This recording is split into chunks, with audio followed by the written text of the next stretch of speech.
अस्सलामुअलैकुम जमशेद भाई। सनाउल्ला बात कर रहा हूँ सरगोदा से। ये फ़ीमेल है जिसने माशाल्लाह से आज 7 फरवरी 2022 को 6 बच्चे दिए हैं।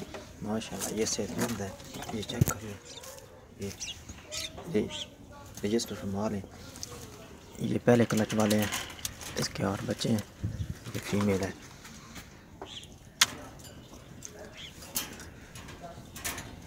और ये दूसरे क्लच वाले हैं, इसके माशाल्लाह से 4 बच्चे हैं।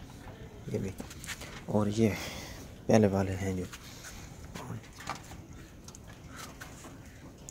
और ये भी है, और ये भी है। ये मेल है।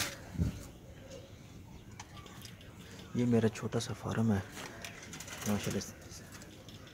ये रजिस्टर फरमाल है, बहुत ज़बरदस्त काम जा रहा है। अल्लाह पाक आपके काम मज़ीद बरकत डाले। अस्सलाम वालेकुम।